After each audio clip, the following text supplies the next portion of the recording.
déclaration de presse. Jeune association indépendante constituée le 25 avril 2014, Freedom Now, qui défend la liberté de la presse et d'expression,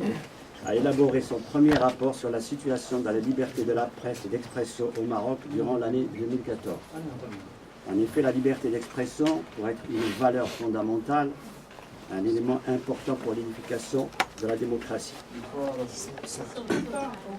En enregistrant un ensemble de violations contre la liberté d'opinion et d'expression, Freedom Now considère ces atteintes comme des violations à la loi et des preuves supplémentaires confirmant le non-respect de l'État marocain de ses engagements politiques, juridiques et moraux envers la société. Freedom Now attire l'attention sur les effets négatifs qui coproduisent ces violations sur la libre circulation des informations et des idées au sein de la société.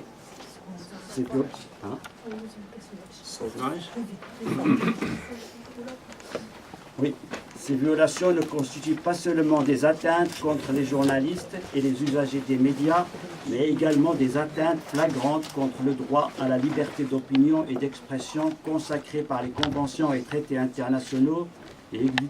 édictés par la législation interne et le droit des citoyens d'accéder librement aux informations et aux idées. À noter que les cas de violation enregistrés ne sont pas exhaustifs et que plusieurs autres cas d'interdiction de réunions et de manifestations ont lieu durant la période étudiée. Dans la rédaction de ce rapport, Freedom Now s'est référé à la déclaration conjointe relative aux crimes contre la liberté d'expression adoptée le 25 juin 2012. Une déclaration co-adoptée par le rapporteur spécial des Nations Unies sur la promotion et la protection du droit à la liberté d'opinion et d'expression, la représentante de l'Organisation pour la sécurité et la coopération en Europe sur la liberté des médias, la rapporteure spéciale pour la liberté d'expression de l'Organisation des États américains et le rapporteur spécial sur la liberté d'expression et l'accès à l'information de la Commission africaine des droits de l'homme et des peuples. La dite déclaration prévoit la nécessité pour les États de traduire clairement dans leur système juridique les infractions commises contre la liberté d'expression pour les qualifier de crimes graves pour ce qu'ils constituent comme violation directe contre l'ensemble des droits humains. Sur la base de ces principes directeurs qui ont encadré l'élaboration de ce rapport, Freedom Now s'est appuyé sur l'observation des cas de violation et a évalué la situation de la liberté de la presse et d'expression en interpellant la réalité marocaine et en rappelant au pouvoir en place les contours du principe de la liberté d'expression et ses limites telles que définies à la fois par les textes universels des droits humains et dans la législation interne. Freedom Now s'est appuyé sur le travail effectué par sa commission d'observation et d'élaboration des rapports pour enregistrer des violations commises par différents acteurs, des violations recueillies auprès de différents organes de presse et des victimes elles-mêmes. Ainsi, Freedom Now a enregistré 20 cas de violations entre la date de sa constitution en avril 2014 et le 22 décembre de la même année, présentés comme suit. 13 cas concernant des violations appartenant à la presse électronique, 3 cas concernant des chanteurs de rap, 2 cas concernant des journalistes de presse écrite, 1 cas concernant un utilisateur d'Internet et 1 cas concernant une blogueuse. Par ailleurs, les violations enregistrées commises par différents acteurs se déclinent comme suit. Les autorités locales, l'État marocain, la police, le gouvernement, le département de la justice et des militants et l'Agence nationale de réglementation des télécommunications et des responsables politiques au sein de l'exécutif. Pour être une force de proposition et afin d'améliorer l'arsenal juridique lié à l'exercice des libertés, le rapport de Freedom Now dresse une série d'observations concernant la situation actuelle du cadre juridique régissant la liberté d'opinion et d'expression. Un cadre juridique caractérisé par une politique de contrôle et de surveillance. En outre, le rapport fait la lumière sur 3 projets de loi qui devaient être adoptés prochainement, à savoir le projet de code de la presse et de l'édition, le projet de loi relatif au droit d'accès à l'information et le projet de loi instituant le Conseil national de la presse. Cet éclairage permet de mesurer à quel point ces projets de texte ont intégré les attentes du mouvement marocain de défense des droits humains tout au long de la dernière décennie, pour ensuite présenter les recommandations que Freedom Now juge opportunes pour l'amendement de ces projets de loi. Les avancées contenues dans ces projets de loi par rapport aux actuels textes en vigueur, ces projets n'apportent pas des solutions crédibles à certaines problématiques fondamentales qui continuent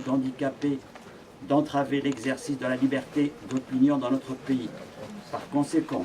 ces projets de loi n'ont pas répondu aux requêtes exprimées par les professionnels et les instances de défense des droits humains. D'autre part, ce rapport contient des développements dédiés aux médias publics, en ce sens que Freedom Now considère que la réforme de ce secteur constitue la principale entrée à toute autre réforme en matière de médias,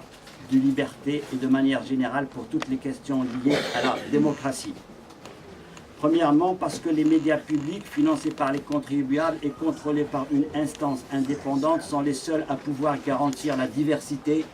et un véritable pluralisme au sein des sociétés démocratiques. Deuxièmement, parce que les médias publics, et spécialement l'audiovisuel, en tant que médias de masse, exercent toujours une influence considérable sur le public et constituent une convoitise pour tous ceux qui tentent de s'accaparer le pouvoir et l'exercer de manière unilatérale. Se fondant sur son analyse de la situation des médias publics au Maroc, Freedom Now considère que le contrôle permanent exercé par le pouvoir sur ces médias qui sont la propriété de l'État et du peuple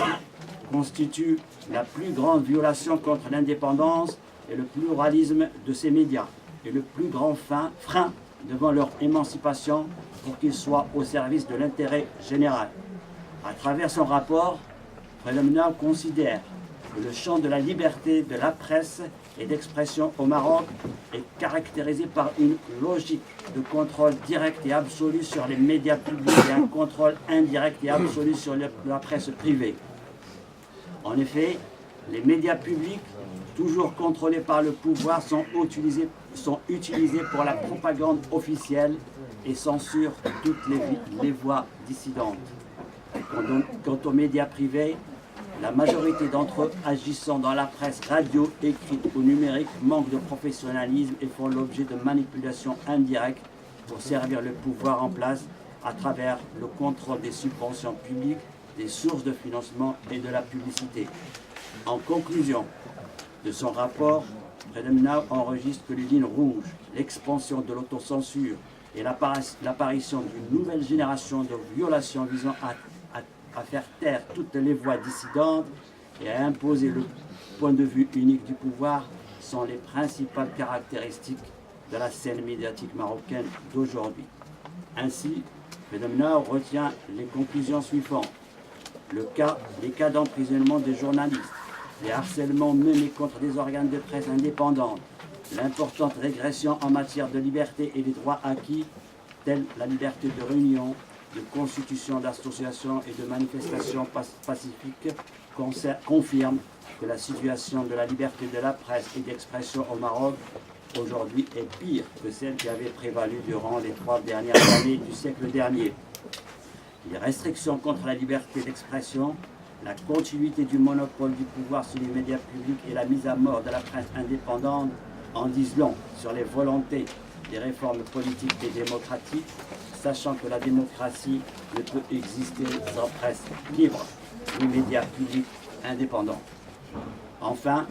si le Maroc a consacré dans le préambule de la Constitution de 2011 le principe de la supériorité des conventions et traités internationaux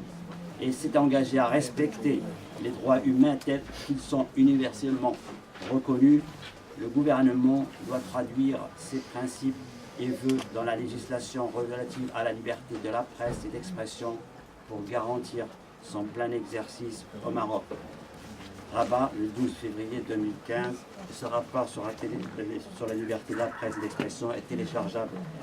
après sur la page Facebook de notre association. Merci Rachid. Juste